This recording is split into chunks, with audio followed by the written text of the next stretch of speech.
할렐루야.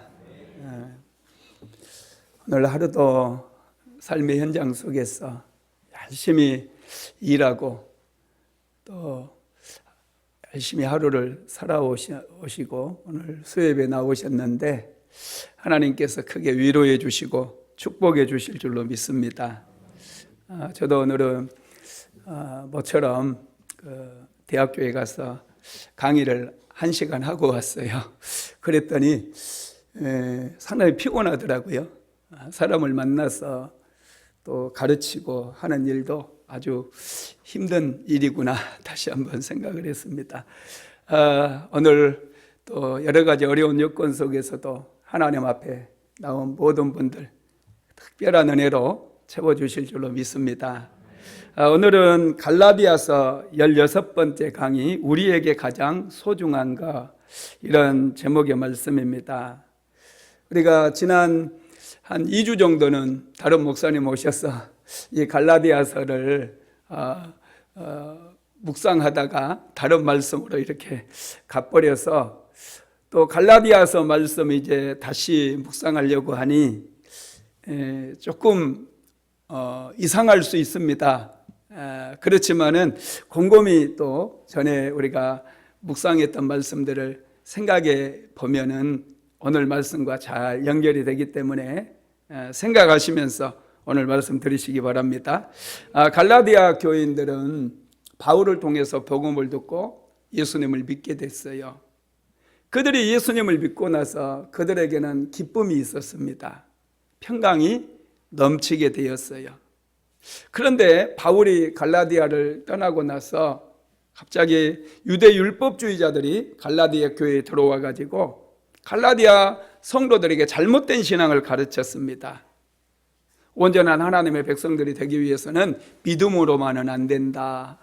할례도 받아야 되고 율법을 지켜야 된다. 그래야 너희들이 온전한 그리스도인들이 되고 너희들이 구원을 얻는 것이다.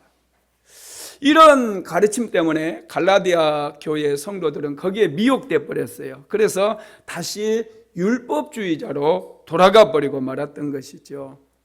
여러분, 그런데 율법주의자들이 요구하는 게 있어요. 율법주의자들이 요구하는 게 뭡니까? 철저하게 율법을 지키는 거예요.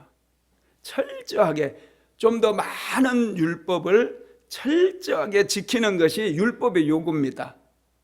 그러다 보니 율법주의자들끼리도 서로 간에 또 비교하게 되고 누가 율법을 많이 지키느냐, 누가 더 철저하게 지키느냐, 이런 것 때문에 서로에 대해서 비교하고 서로를 판단하고 때로는 비방하는 그런 일들이 비일비재했어요.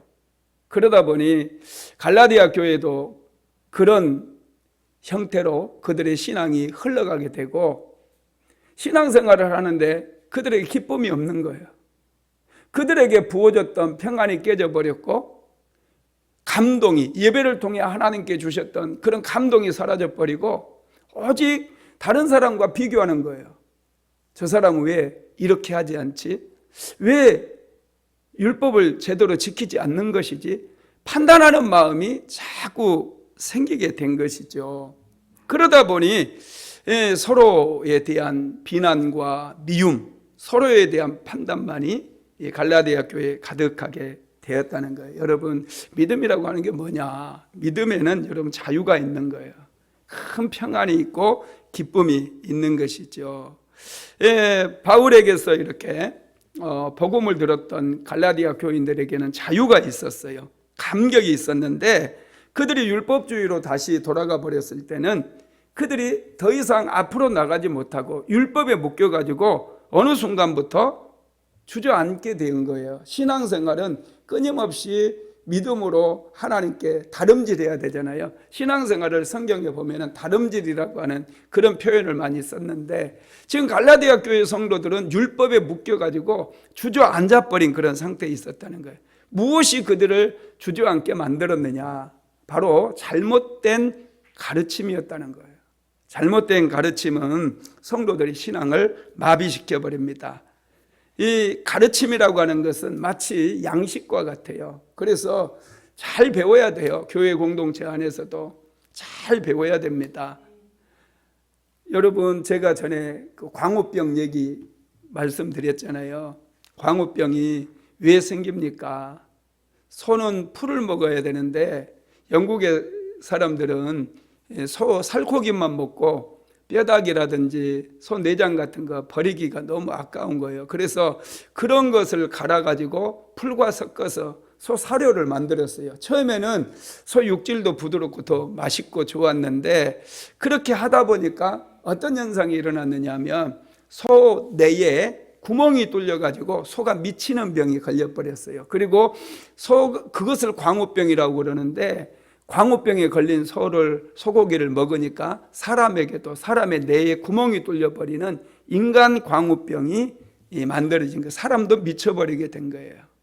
그러니까 잘못된 그런 말씀, 하나님의 말씀은 영의 양식인데 잘못된 말씀을 먹게 되면은 사람이 돌아버리는 거예요. 미쳐버리는 거예요.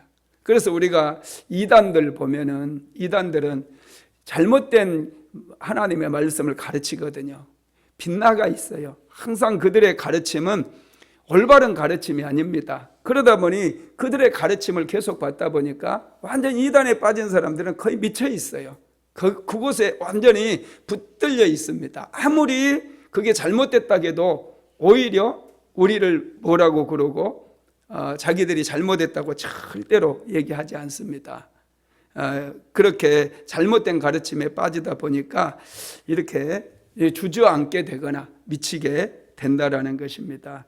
하나님의 말씀이라고 해서 아무거나 먹고 마시게 되면은 우리 역시도 그렇게 주저앉게 되거나 반 미치는 그런 인생이 될 수밖에 없어요. 그러면 여러분, 오늘 사도 바울이 말하는 그리스도인에게 가장 중요한 것이 무엇일까? 그것을 좀 오늘 본문을 통해서 좀 배우겠는데요. 첫째는 사랑으로 역사하는 믿음이라고 그랬어요. 우리 그리스도인들에게 가장 중요한 것, 첫째는 사랑으로 역사하는 믿음입니다. 자, 갈라디아서 5장 6절 말씀 같이 읽어봅시다. 그리스도 예수 안에서는 할례나 무할례나 효력이 없으되 사랑으로서 역사하는 믿음뿐이니라. 아멘. 그리스도 안에서, 예수 안에서 그랬는데, 그리스도 예수 안에서라고 하는 말은 다시 말씀드리면 복음 안에서라는 얘기죠. 여러분, 그 4절인가요? 거기에서 율법 안에서라고 하는 말이 나오잖아요. 율법 안에서라고 하는 뜻은 율법의 지배 아래서라는 뜻이거든요. 율법의 지배 아래서. 율법의 지배 아래서는 모든 것을 철저히 행하는 게 중요하다고 그랬잖아요. 율법의 지배 아래서는 그 율법 한 조항 한 조항을 철저하게 지켜야 돼요.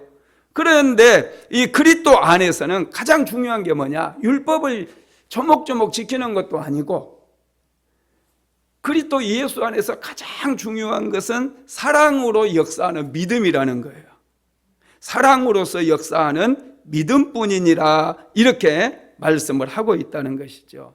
여러분, 할례나 무할례도 중요하지 않아요. 예수님 안에서는. 그래서 저와 여러분들은 할례를 안 받아도 돼요. 예수 안에서 가장 중요한 것은 사랑으로 역사하는 믿음. 믿음에 사랑이 실리는 거예요. 사랑에 믿음이 실리는 그런 게 가장 중요하다는 거예요.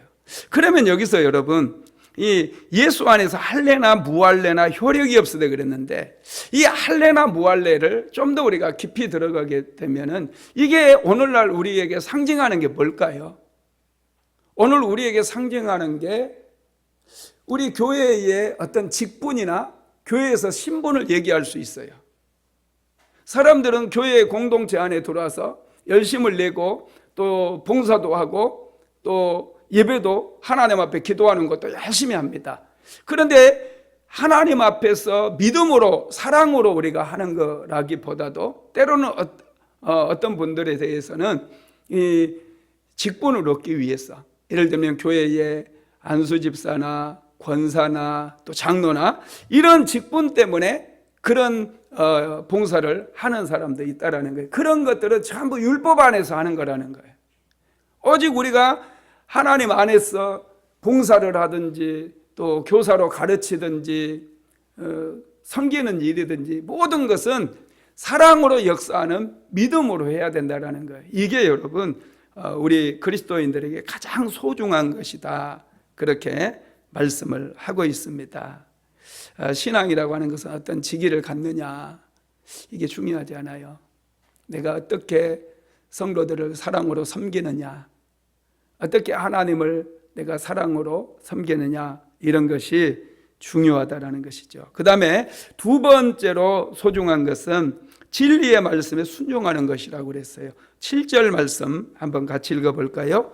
너희가 다름질을 잘하더니 누가 너희를 막아 진리를 순종하지 못하게 하더냐.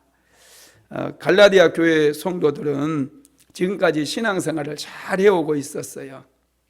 그런데 어느 순간에 그들이 신앙의 길에서 이탈해가지고 다른 곳으로 가고 있는 거예요.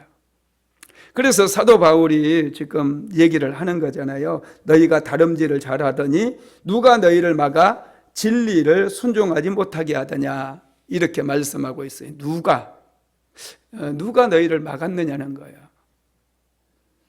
지금 유대 율법주의자들이 갈라디아 교회 성도들에게 잘못된 가르침을 가르쳐가지고 그들을 막아버린 거거든요. 신앙은 여러분 다름질이라고 지금 또 말씀하고 있잖아요.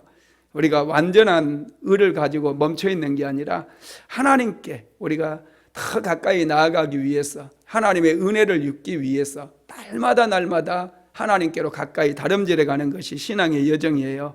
그런데 갈라디아 교인들은 지금 주저앉아 버렸어요. 더 이상 달리지 않고 멈춰 있어요. 그 이유가 바로 율법주의자들 때문에 그들이 멈춰 있는 거예요. 그래서 그 갈라디아서 5장 8절로 9절에서 바울은 이렇게 말하죠. 한번 읽어봅시다. 그 권면은 너희를 부르신 이에게서 난 것이 아니니라. 적은 누룩이 온덩이에 퍼지느니라. 그 권면은 하나님께로부터 나온 게 아니라는 거예요. 이 율법주의자들이 너희들에게 가르쳐준 잘못된 지식, 이것을 이제 하나님께로부터 나온 게 아니기 때문에 너희들은 이것을 버려야 된다는 거예요. 버리지 않으면 이 적은 누룩이 온덩이에 퍼지는 것처럼 갈라디아 교회 전체가 병들고 너희들의 인생 전체가 병들게 된다는 거예요. 그래서 지금 사도 바울은 이 갈라디아 교회 성도들 권면하면서 너희들이 잘못된 가르침을 결코 가볍게 여겨서는 안 된다는 거예요. 이것을 무겁게 받아들이라는 거예요. 우리가 이단, 어떤 분들은 그러잖아요. 이단들이 신천지에서 뭐 성경 가르쳐 주니까 한번 가보자. 그런 사람들이 있거든요. 그래서 딱 한 번만 가보자. 그래서 이제 이 사람 또 전도하겠다고 갔던 사람이 한 번 가가지고 자꾸 거기서 전화하고 막 그러니까 두 번 가게 되고, 그래가지고 완전히 그 사람이 신천지화가 돼버리는 그런 경우도 있거든요. 사도 바울은 이런 거에, 그것을 지금 말씀하는 거예요. 잘못된 가르침이 하나님께서 낳은 것도 아닌데 이것이 작은 누룩이었는데 온 덩이에 퍼져가지고 갈라디아 교회 전체를 무너지게 만들고 병들게 만들고 쓰러지게도 만들 수 있다라는 거예요. 그러면서 다시 사도 바울은 갈라디아 교회 성도들에게 강력하게 권면하는데요. 그게 이제 10절에서 12절까지 나와 있거든요. 한번 같이 읽어봅시다. 나는 너희가 아무 다른 마음을 품지 아니할 줄을 주 안에서 확신하노라. 그러나 너희를 요동하게 하는 자는 누구든지 심판을 받으리라. 형제들아, 내가 지금까지 할례를 전한다면 어찌하여 지금까지 박해를 받으리요? 그리하였으면 십자가의 걸림돌이 제거되었으리니 너희를 어지럽게 하는 자들은 스스로 베어버리기를 원하노라. 아멘. 나는 너희가 아무 다른 마음을 품지 아니할 줄을 주 안에서 확신하노라. 이렇게 말씀하는데요. 바울 스스로는 지금 갈라디아 교회 성도들이 다른 복음의 영향, 이 잘못된 가르침의 영향을 받았지만은 그럼에도 불구하고 갈라디아 교회가 스스로 이 문제를 해결할 수 있을 것이다. 그렇게 얘기를 하고 있어요. 그러면서 계속해서 교회를 흔드는 자가 있다면은 하나님께 심판을 받게 될 것이다. 그렇게 경고의 메시지를 주고 있습니다. 여러분, 지금 사도 바울 당시에 교회를 흔드는 가장 큰 요인이 뭐였느냐면은 그게 할례였어요. 할례 문제였습니다.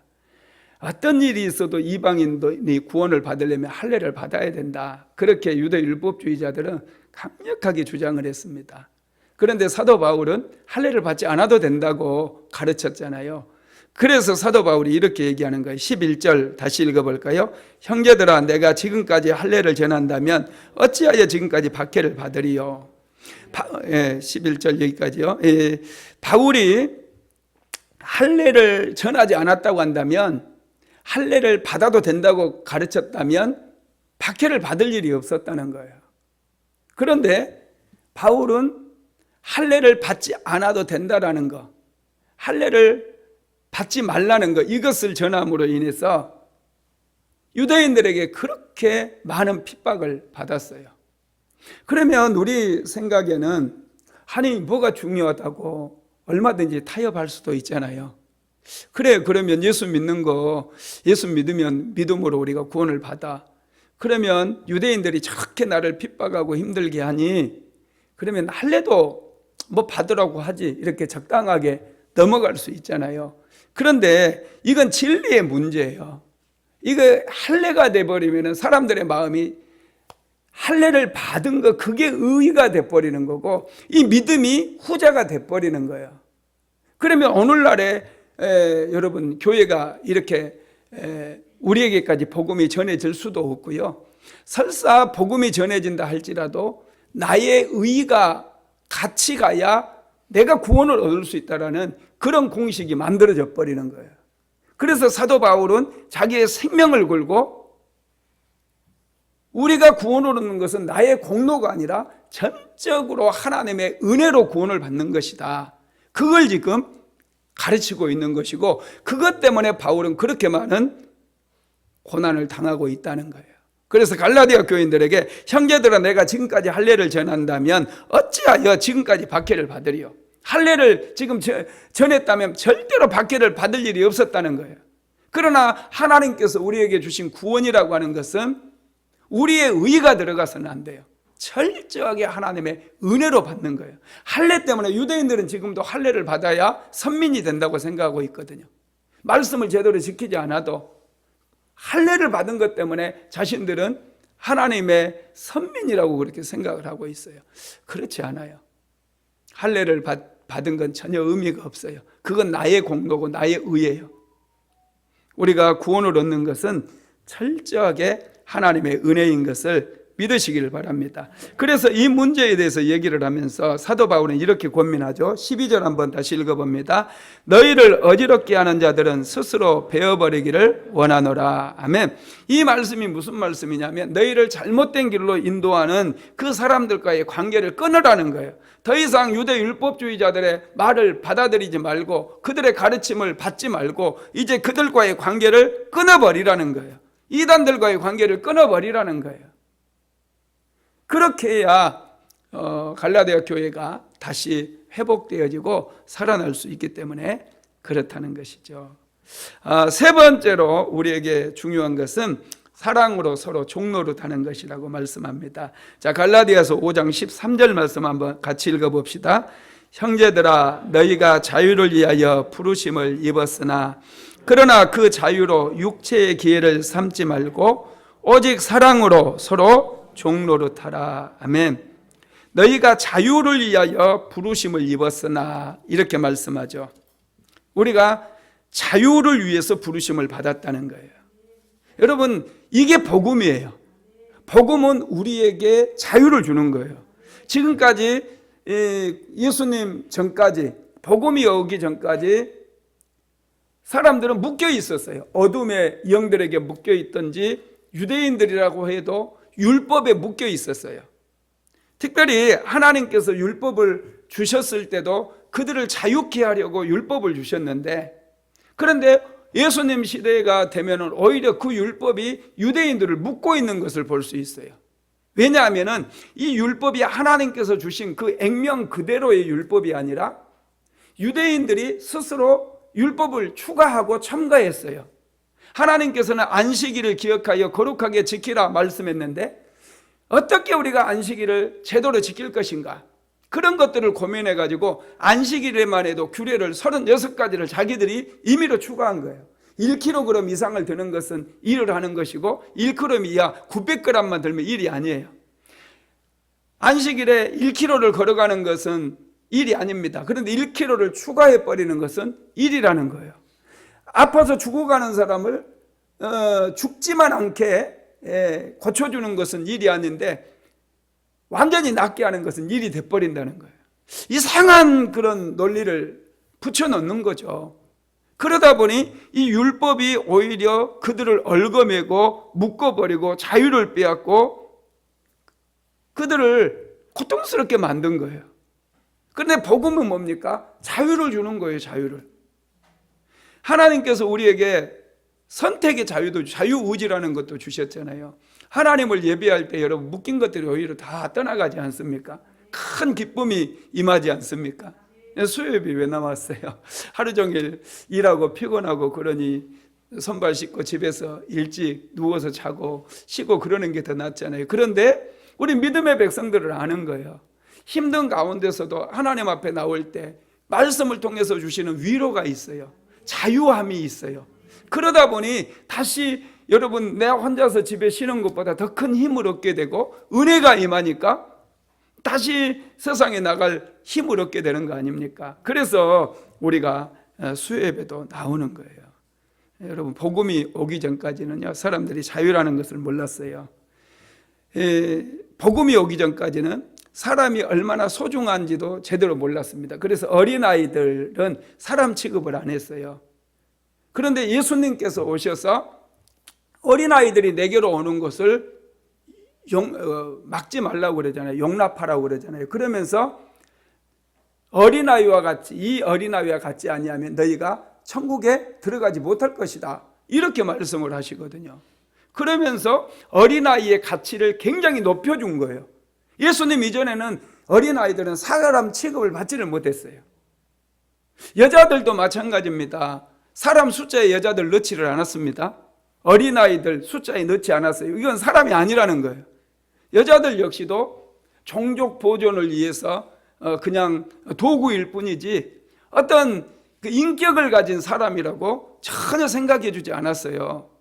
그런데 예수님께서 오셔가지고 여러분 예를 들면 간음하다가 현장에 잡혀 끌려온 여인이 있잖아요. 이 여인을 예수님께서 용서해 주시잖아요. 그래서 초대교회 어떤 사본에는요 이 성경 내용이 빠져 있어요. 이건 굉장히 위험하다는 거예요. 여자들에게 이런 자유를 주면 안 된다는 거예요. 너무 머리가 커지면 교회 공동체가 아주 혼란에 빠진다는 거예요. 그래서 어떤 사본에는 이 장면이 빠져 있어요. 실제로 교회 안에서 그런 일이 있었다니까요. 그 정도로 여자에 대한 인권이라든지 여자를 소중히 여기는 것들, 이런 것은 예수 그리스도께서 오셔가지고 이렇게 놀라운 역사가 일어난 거예요. 복음이 여자들의 인권을 이렇게 높여줬을 뿐만 아니라 사람을 소중하게 만들게 했고 진정한 자유를 우리에게 주셨어요. 예수님께서 그랬잖아요. 이혼한 영고의 아내를 버리는 자는 간음한 것이다. 그 이전에는 그냥 다 했거든요. 예수님 오시기 전에는. 마음에 안 들면 그냥 쫓아내버렸어요. 좀 데리고 살다가 마음에 안 든다 그러면 여자 내보내버리고 다른 여자, 예쁜 여자 데려오는 거, 이게 일상적인 일이었어요. 그런데 예수님께서 오시면서 이제 그게 안 되는 거예요. 그게 안 되는 거예요. 이혼 증서를 정식으로 써주고 그런 것은 용납을 해줬었거든요. 그것만 용납이 되었던 것이요. 이렇게 여러분 이 어린아이들이나 여자들이 그런 눌림에서 자유케 된 게 이게 복음입니다. 지금도 여러분 이슬람교 섬기는 사람들 보면 여자들이 얼마나 사람 취급 못 받고 사는 줄 아십니까? 얼굴도 못 내놓잖아요. 눈만 내나 눈만 이렇게 까만 히잡을 쓰고. 여러분 히잡 한번 써보실래요? 여자들이 이슬람교 그런 데는 정말 이거 시아파 이런 데 순니파 이런 이슬람은 두 개가 있는데요. 더 까만색 써가지고 눈만 내놓고 다니는 걔네들이 순니파인가요? 하여튼 지독해요. 여자의 인권이 없어요. 그런 데는. 여자들은 저기 축구 경기가 열리는데도 그런 관람석에도 못 가요. 하여튼 복음이 들어가지 않는 데는 아직도 그런 자유가 없습니다. 그런데 복음이 들어가는 곳마다 자유가 있어요. 우리나라도 여러분 조선 구한 말 때까지 신분제사였습니다. 신분제사였는 거 아시죠? 반상제도 양반과 상민, 우리나라는 여러분 4개 계층이 있었어요. 이런 시대가 단지 여러분 이 산업화가 되면서 이 신분제가 없어진 게 아니라 우리나라에 복음이 들어오면서 그게 싹 사라져 버린 거예요. 복음이 들어오면서. 이게 놀라운 거예요. 복음이 들어가는 곳에는 자유가 있기 때문에 그렇다는 거예요. 그래서 하나님께서 우리를 부르시는 것은요, 자유케 하기 위해서 부르신 거예요. 그래서 우리가 예수를 믿게 되면 마음껏 이 어둠의 영들로부터 눌림도 자유가 되고, 가난으로부터도 자유를 얻게 되고, 질병으로부터 자유를 얻게 되고, 이 눌림에는 새로운 꿈도 꾸지 못하잖아요. 청년들이 눌리게 되면 꿈을 꾸지 못해요. 꿈이 없다 보니까 방황하는 거예요. 꿈이 없는 백성들은 방자히 행한다고 그랬어요. 방정맞게 산다는 거예요. 그런데 꿈이 생기게 되면은 그 꿈 때문에 어디 몰려다닐 수가 없어요. 열심히 자기의 인생의 꿈을 성취해야 되기 때문에 생각하고 고민하고 기도하느라 바쁘게 여러분 살게 된다라는 거예요. 하나님께서는 바로 저와 여러분에게 이렇게 꿈을 꿀 수 있는 자유, 인생을 새롭게 날마다 열어갈 수 있는 그런 자유를 우리에게 주신 거예요. 이게 여러분 복음이라고 하는 사실을 믿게 되기를 주님의 이름으로 축복합니다. 그래서 복음이 주는 것은요, 우리의 가치를 굉장히 높여줘요. 저와 여러분의 가치를 아주 높여줍니다. 이 복음이 들어가지 않는 공산주의 국가는요, 사람을 물질로 취급해요. 보세요. 지금 푸틴이 그 러시아의 청년들을 정말 소중한 인격으로 생각합니까? 아니에요. 전쟁터에 내보내는 하나의 기계에 불과해요. 복음이 안 들어가서 가치가 평가절하되어 있는 거예요. 세계 많은 나라들이 그래요. 그러나 복음이 들어가 있는 그런 나라들은요, 한 개인의 가치를 굉장히 높이 쳐주고 아주 소중하게 여겨주신다는 거예요. 이런 것들을 우리 청년들이 좀 알아야 돼요. 복음을 여러분 우리가 받아들이기에는 우리 가치가 엄청나게 높아져 버려요. 마귀는 따라올 수 없을 정도로 우리 가치가 높아진다는 거예요. 그래서 하나님께서는 이렇게 우리에게 자유를 주셨어요. 그런데 자유를 주신 목적이 무엇이냐? 이런 우리의 가치도 높여주시고 우리에게 이런 자유를 주셨는데 우리의 인권도 높여주시고 어린아이의 가치 또 여자들의 가치를 높여주셨는데 이렇게 주신 목적이 뭐냐는 거예요. 그게 사랑으로 서로 종노릇하게 하기 위함이라는 거예요. 정욕으로 쓰고 재짓게 하려고 이렇게 우리의 가치를 높여주고 우리에게 자유를 준 게 아니라 사랑으로 서로 종노릇하게 하기 위해서. 사랑으로 서로 종노릇 한다는 게 뭐예요? 사랑으로 섬기는 거예요. 할렐루야. 그렇습니다. 우리는 그런데 하나님께 주신 자유를 가지고 자기 능력을 개발하고 놀러 다니고 하고 싶은 일 다 하고 이런 데에 우리의 자유를 다 허비해 버려요. 그런데 그게 아니다는 거예요. 사랑으로 서로 종노릇하게 하기 위해서 하나님께서 우리에게 자유를 주셨다는 거죠. 그런데 하나님께서는 하나님께 주신 자유로 육체의 기회를 삼지 말라고 하셨는데 13절 중반절 한번 읽어보면요, 그 자유로 육체의 기회를 삼지 말고 이렇게 말씀하고 있어요. 그 자유로 육체의 기회를 삼지 말라는 거. 이게 정욕으로 쓰지 말라는 거. 자꾸 자기 자신만을 위해서 살려고 하는데 그렇게 하지 말라고 하나님께서 우리에게 자유를 주셨다는 거죠. 그래서 우리 그리스도인들은 자기 자신만을 위해 살면 안 돼요. 하나님께서 주신 자유가 너무나 소중하기 때문에 이 자유를 통해서 내 주변을 돌아보고 이웃들을 섬기고 성도들을 돌아보고 섬기고, 이게 여러분 잘 사는 비결이고 이게 참된 신앙인의 모습이라는 것이죠. 네 번째로는 내 이웃을 내 몸과 같이 사랑하는 것이 우리에게 가장 소중한 것이 돼요. 자, 갈라디아서 5장 14절에서 15절 같이 읽어봅시다. 온 율법은 내 이웃 사랑하기를 내 자신같이 하라 하신 한 말씀에서 이루어졌나니 만일 서로 물고 먹으면 피차 멸망할까 조심하라. 아멘. 성경의 모든 율법은 신약시대 예수님께서 두 가지로 완성된다고 그랬어요. 그게 하나님 사랑이고 두 번째 이웃 사랑으로. 성경의 율법은 하나님 사랑과 이웃 사랑으로 완성이 되어집니다. 그래서 우리는 내 이웃을 내 몸처럼 사랑하는 것이 무엇인지를 알아야 돼요. 하나님을 사랑하는 것이 무엇인지를 우리가 알아야 돼요. 이것은 사랑한다는 것은 하나의 이념이나 사상이 아니에요. 왜냐하면 하나님께서 이웃을 내 몸처럼 사랑하라고 그랬거든요. 몸. 내 몸처럼, 내 영혼처럼 사랑하라고 한 게 아니라 내 몸처럼 하나님께서 사랑하라고 말씀하셨어요. 이 말씀의 의미는 모든 사람은 다 하나님 앞에서 소중하다는 거예요. 내 몸 내가 소중히 여기잖아요. 아프면 병원 가잖아요. 배고프면 내 몸을 위해서 밥 먹잖아요. 왜? 소중하니까.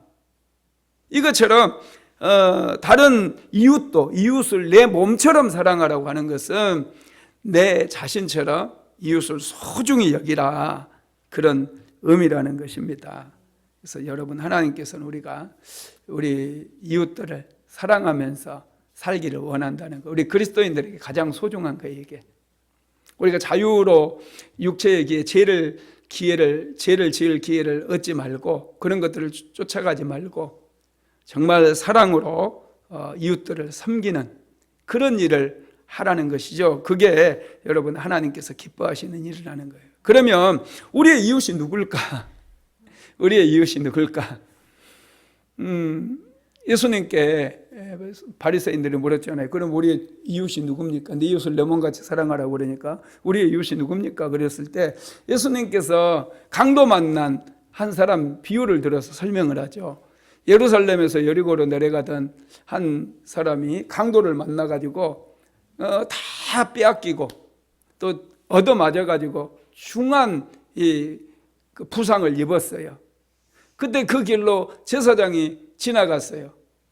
중요한 일이 있어서 가는 길이었겠죠.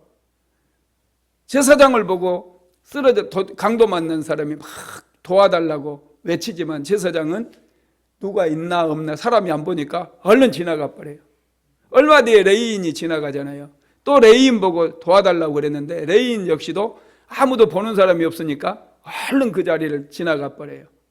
사마리아 사람이 지나가는데 도와달라고 그러니까 그 사마리아 사람이 다가와서 부상을 치료해주고 또 자기 말에 태워가지고 주막으로 데리고 가서 정성을 다해 치료해주고 이튿날 떠날 때 주막 주인에게 이 데나리온 2개를 주면서 내가 부비가 더 들면 돌아오는 길에 주겠다, 이 사람을 잘 치료해달라, 이렇게 부탁을 하면서 떠나잖아요. 그러면서 예수님께서 이 세 사람 중에 누가 너희의 이웃이냐 이렇게 물어보잖아요. 강도 만난 자의 이웃은 누굽니까? 사마리아 사람이라고 그랬죠. 여러분, 사실은 정말 우리에게 이웃은 누구냐면 우리의 도움이 필요한 사람이라는 거예요. 같은 교회 성도들도 물론 이웃이죠. 그런데 내가 처음 보는 사람이라 할지라도 나의 도움이 필요한 사람이 바로 우리의 이웃이 될 수 있다는 거예요.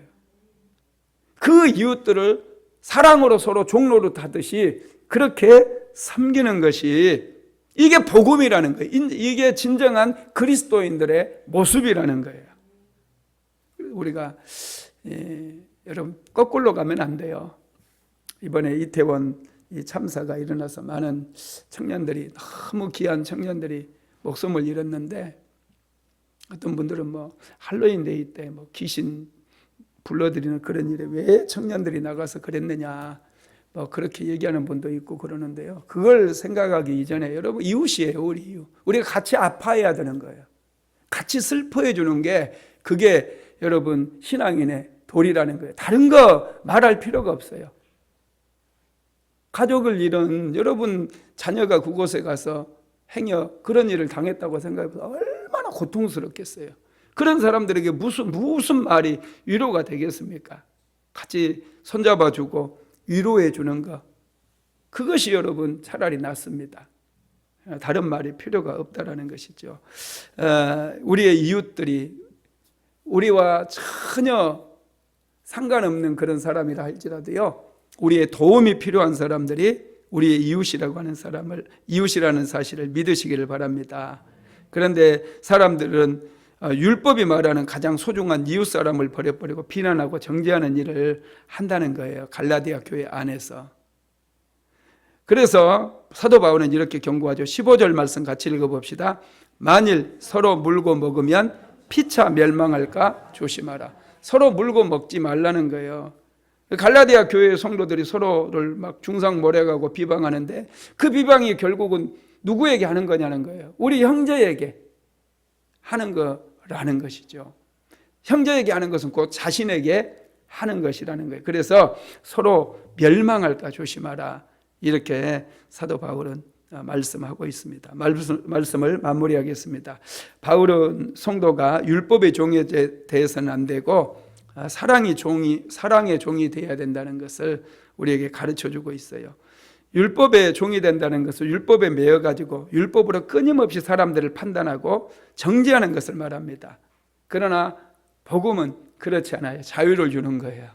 용서해 주는 거예요. 묶임을 풀어주는 거예요. 용납해 주는 거예요. 서로 사랑해 주고 다리를 놓아주고 화해하고, 이게 진정한 복음이라는 것입니다. 사도 바울은 갈라디아 교회 안에 분열에 대해서 너무나 마음 아파합니다.